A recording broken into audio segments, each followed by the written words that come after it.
Atioko Aibobedo, Master Fanchani Nebuchegbe, what is 7 in number, Pabucha AK-45. Fanchani Nebu, I knew back and get an AK, don't wait for any. No, you tell you can't you to master. I can't get a kind of and you can't back up to one. Nke anụnwa na-emekwanụ n'ụlọ ụka ndị Katọlik Church nke dị n'Enugu steeti. Unu ya ga-agba ife ndị a kwuru ebe anụnwa mana gekwanụ nụ ntị ka unu ka esi wee kwunya bụ ife si wee mee. A na-akọwa na ife anụnwa melụ on Sunday bụkwanụ Ọgọst 2nd 2026 na-enwere otu ụlọ ụka dị n'Enugu steeti nke a na-akpọ St. Joseph Catholic Church nke dị na Afan Udi Enugu steeti Local Government Area.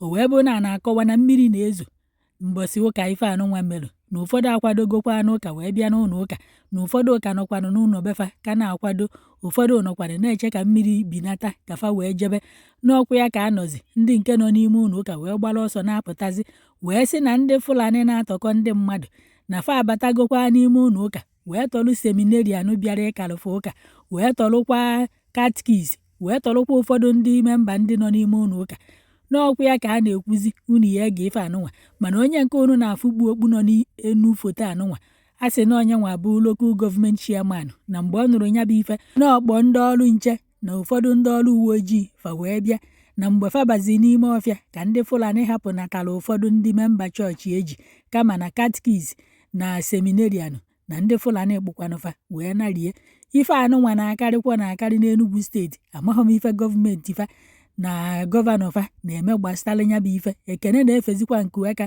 ịbịa n'Enugu steeti kịta ụfọdụ vileji lulu more than 7 or 8 vileji agbago ọsọ na vileji anụnwa duto ndị Fulani ndị obodo anụnwa. Ọ bụrụ na ndị gọọmenti achọghị inyere ụnụ aka nyere ụnụ onwe ụnụ aka mee fọm 1 vigilance group onye ọbụla nwee egbe na-abanụ n'ọfịa ụtụtụ ehihie abalị si chụba ndị na-eme ife a were n'aka ụnụ kontributu ego ya dakwụ ndị VG ka a na-aba n'ọfịa steeti ka a chụọla ụnụ ndị Fulani andị onye nwetalụ tigbaa ya ka ntu esi agba nchi. Unu emekwaghị ya ndị Fulani ka ya achụpụkwa ụnụ nwa na vileji nke ụnụ ndị nke fa chụpụrụ na vileji fa na onwekwa ife fa jizi vileji ya ga-eme.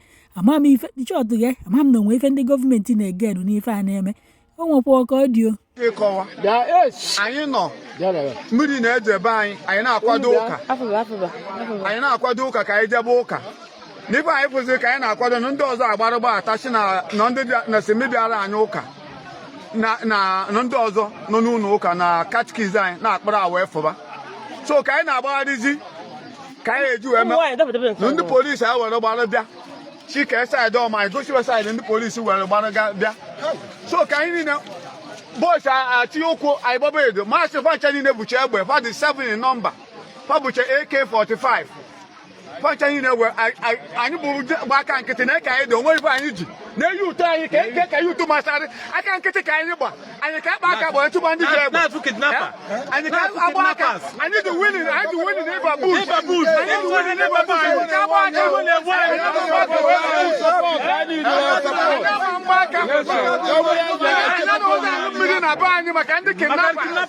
okay, no, man,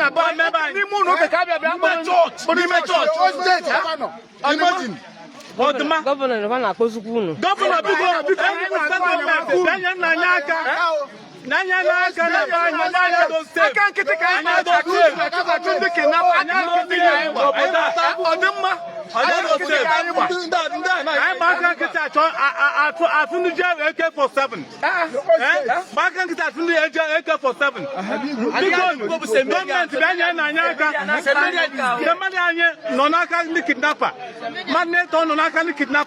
because government banya na nyaka na afa bi ba na eme ya bu no ino ya afa ko na eme Governor Peter Mba kwa na afa Governor Peter Mba banya na nyaka o Peter Mba na anyị na-agwa gị na eke yu to wusaleba ọ bụ na anyị kpa egbe na no nwe ebe bụ na abanya na anyị na-amata anyị ka ịbanya go je chụpụtaba anyị na afọgola ka chọọ na anyị nwere ike ịchụ anyị release egbe agbanyere anyị egbe a na-agba anyị egbe mana anyị dịka agba aka nkịtị wee chụtọgebe so biko na anyị na-ayọ Peter Mba wetara anyị ọsọ enyemaka wetara onye ọsọ enyemaka ife a na-afụ ebe niile ọ bata na be anyị bụ afa n'ime ọgọ n'ime ụlọ ụka ka abata bịa kpụ seminarian anyị ọ dịghị mma it's unfair anyị na-agwa biko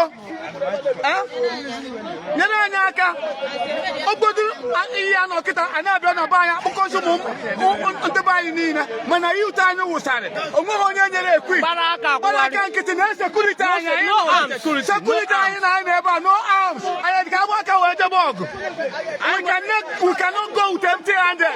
Peter Mba, do something for us. Do something. We are begging you. We are begging. We are begging you, Peter Mba, do something. Chairman who the local government. Chairman local government. Chairman who the local government. We are not calling on you. We are youth. We are calling on you. Speaker. Yeah, speaker. I am begging. Because speaker, I am begging. I am begging. Because